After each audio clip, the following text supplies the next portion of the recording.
The conquering of Abyssinia between 1529 and 1543 by Ahmed Gurey is one of the most important historical events to ever happen in the Horn of Africa. Now, when you read Futu al-Habasha, a book that documents or details what happened during that time, and this is a book that is written by one Arafaki, you get the understanding that actually the army was very, very modern, we can say. Of course, 16th century modern and 21st century modern are not really the same thing. But the reason I'm saying it's modern is because the organization that you see when you read the book is not what you will expect to find in another book that tells you about the history of East Africa, for example, from 15th century. You are likely to be told of warriors who are running around more or less in a very disorganized manner. I'm going to go through three main things when you read Futu al-Habasha you get, and they make you realize that actually the army of Ahmed Gurey was very, very, very modern, at least to the standards of, we could say, 16th century. Now, the first reason that made me think or come to the conclusion that Ahmed Gurey's army was very modern is the type of weaponry that they used. Now, this is 16th century, of course, and in East Africa, we could say maybe you would expect just spears and arrows and bows and swords, but they had very sophisticated armament in that campaign, and they had firearms, gunpowder. These were in the form of what was known as the matchlock muskets, and these are form of course, guns that they would use. Another equipment they had is the artillery, the cannons. These were for firing huge balls of gunpowder, and these were very destructive. They could do a lot of damage.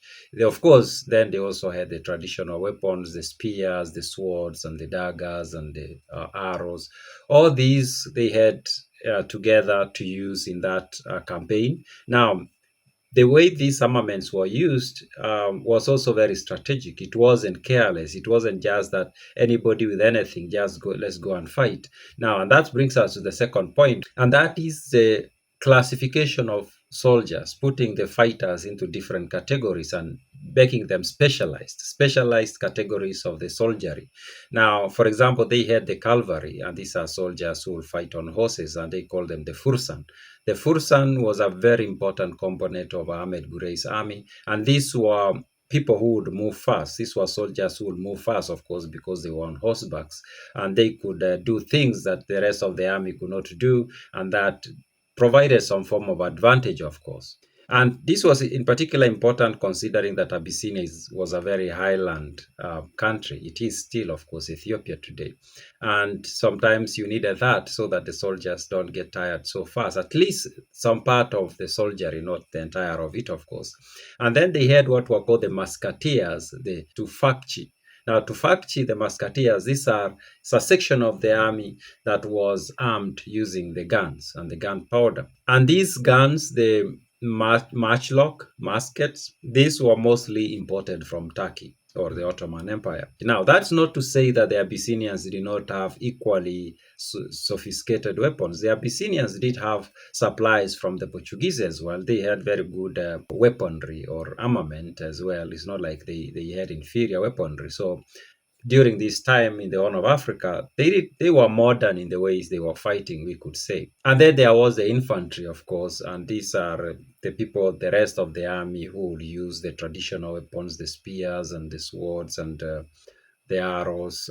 They were a significant size of the army, of course, but they were put in their own category. Now, the most important thing to say about this is that Ahmed Gurey made sure that he organized these soldiers in particular ways. There was no chaos, or he did not want to have chaos in his army. So he organized them in that order or in those categories of you people are using guns, you're going to be here, and you people you're a cavalry, you're using horses, you're going to be here, and you people are using the traditional weapons, you're going to be here, and he organized them that. We're going to go further into this in the next point. Now, the third point that makes you realize that actually Ahmed Gurey's army was very modern is the command structure.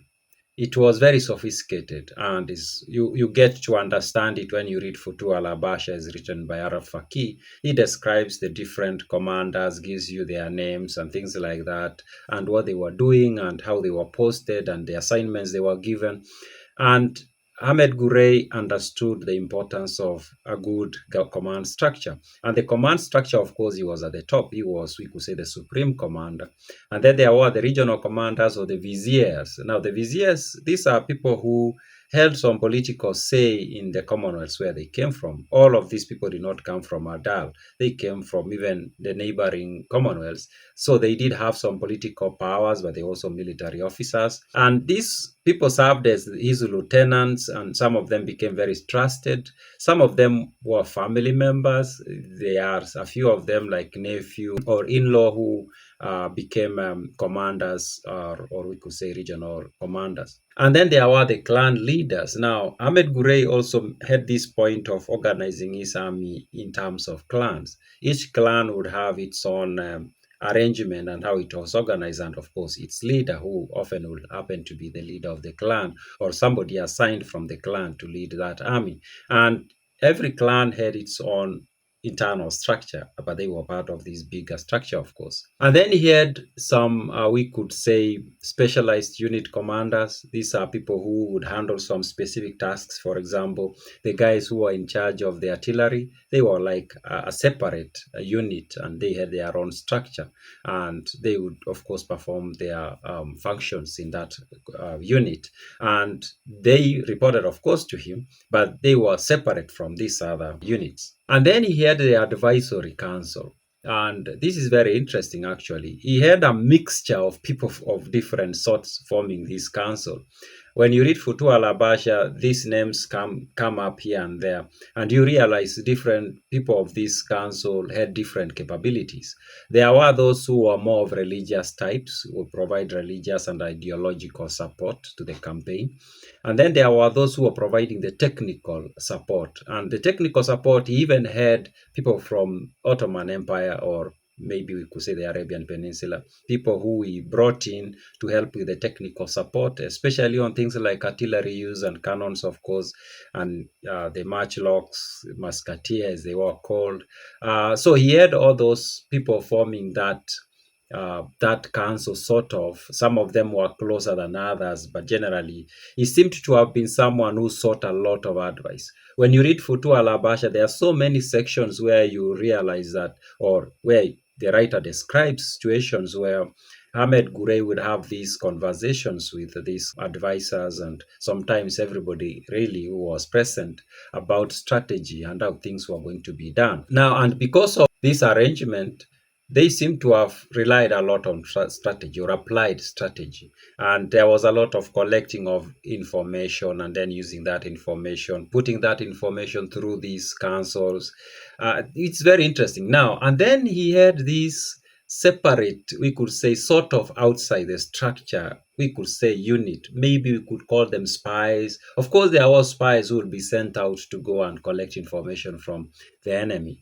But then there was these other spies who are mentioned by Arab Faki, who were like spying on the army itself. Like, he was very sensitive on the possibility of some people not doing the things they were required to do. I'll give you an example. There is a time when the army, some people in the army, had come to this conclusion and were having these conversations among themselves that they had collected a lot of, we could say, loot, and they felt like they were good. They could just go back home and let Ahmed Gurey continue with his campaign. And someone went and told Ahmed Gurey about this. He did not react, though, to go and, of course, confront the people who were having these conversations. But he put in even more spies to be watching out, to be looking out and trying to get info about anybody who was thinking they could plan to just walk off and go home because they had looted a lot. And he took steps to take away that motivation, because at some point each soldier had a lot of stuff they had collected from whichever place they had attacked. And then he decided to tell them, you know what, I'm not going to allow you to carry any of this loot. And it was very difficult for the soldiers to let go, but he told them, you are going to let go all this loot, and I just need you to be you and maybe your horse and some few supplies you need. I don't want you collecting all these stuffs and carrying them around because that is going to impact the efficiency or the efficacy of the army. And that was very, very smart of him, actually, because if he had let them carry all this stuff, sooner or later they were going to find it very difficult to even move. And he removed that as being an obstacle. So we could say this army was very modern, at least to the standards of the 16th century. It was very, I can't imagine that there was an army that was so much different from this army anywhere in the world in the 16th century. Most of the armies in the 16th century, whether in Europe, North America, or Asia, wherever, they had the same arrangement. They had the same compositions by and large. So it was very modern army, actually. Now, you can find this book on Amazon. You can check the link in the pinned comment or the description box if you are watching on YouTube. And if you are watching on TikTok, check the bio. The link is there. You can click there and go get yourself a copy of this book. Now, the book I'm using, the version I'm using, is one I created myself, actually. And it has the English translations, but it also has images of the Arabic book, that not really the original one, but it's a handwritten copy of in Arabic, actually. So if you prefer reading this book in Arabic and you understand Arabic, you can still get this copy, and you can go at the back of the book and you'll find the Arabic version there, and you can read, handwritten, actually. But if you are like many of us who can't read Arabic, then you can just still get the same copy and you read the English translations. It's a very interesting book. It's a book that gives you a perspective of the Horn of Africa that you might not get from any other source. And here is why, especially. This is a book that was written by someone who is not a European. Most of the books we have from 15th, 16th century that discuss the Horn of Africa and the East Africa in general are books that were written by non-Africans. Yes, these are books that were written by the Portuguese, especially, and of course maybe the British later on, and the French and the Italians. And of course, you know what happens with these documents that were generated by the Europeans. While they are useful and they give us very good information, of course, they are written with a certain perspective of the African, and they are told in a certain, they tell the story of an African in a certain way, with some negativity and dismissing the African. So this book is different. This is written by somebody who was not a European. This somebody who he was not an African, we can say. He was from the Arabian Peninsula, but that's a different perspective, at least. Maybe he had his own biases, but we can say that's a different perspective that we can use to balance out with the perspectives that we get from books that are written by, or were written by, the Portuguese, for example. Yeah, so that's why I would say, if you're really interested in the history of the Horn of Africa and East Africa, you should read this book. Find time to read this book. It's a very interesting book, actually. Those are my random thoughts.